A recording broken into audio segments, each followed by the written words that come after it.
सुकून चाहिए तो अनजान बने रहो, सब जानने की कोशिश करोगे तो मानसिक शांति भी गवा दोगे। बिल्कुल सही है ये बात। कहते हैं कि जीवन में परिस्थिति के अनुसार निर्णय लेना चाहिए और जहाँ तक हो सके चुप रहना चाहिए। ज़रूरी नहीं कि हर बात पर जंग हो, ज़रूरी नहीं कि हर बात का जवाब दिया जाए।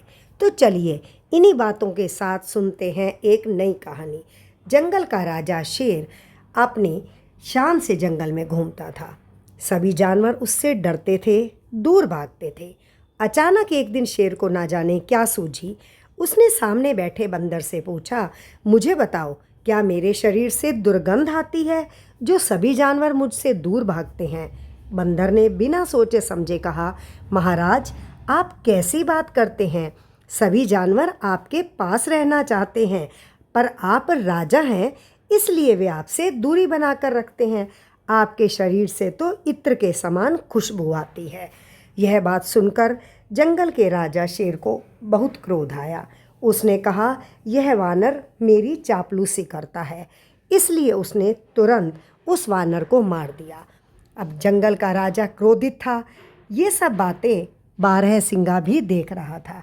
बारहसिंगा ने वानर को अपनी परिस्थिति के अनुसार मृत्युदंड पाते देख लिया था।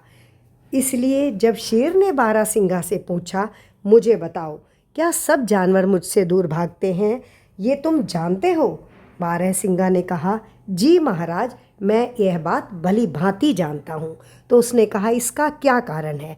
उसने कहा, महाराज, आपने कुछ पूछना है तो बताइए। अब डरते हुए बारहसिंगा ने जब ये बात कही तो शेर ने कहा, क्या मेरे शरीर से दुर्गंध आती है? बारहसिंगा ने कहा, जी महाराज, क्योंकि वो बंदर का हाल देख चुका था। उसने कहा, महाराज, आपके शरीर से इतनी दुर्गंध आती है कि कोई भी आपके पास खड़े रहना नहीं चाहता। यह बात सुनते ही शेर क्रोधित हो गया। शेर ने जिस प्रकार वानर को मारा था उसी प्रकार उसने बारहसिंगा को भी मार दिया। ये सब बातें लोमड़ी भी देख रही थी।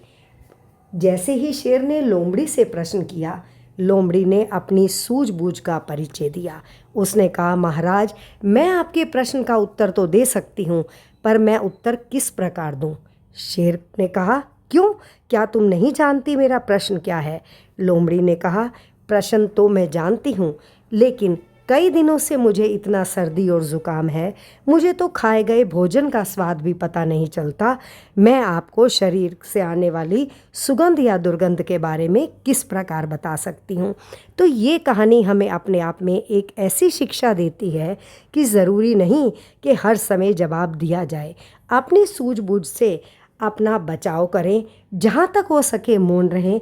कई बार जवाब देने से परिस्थितियाँ बिगड़ती चली जाती हैं। मेरे चैनल को लाइक करें, सब्सक्राइब करें। आप सबका हार्दिक धन्यवाद।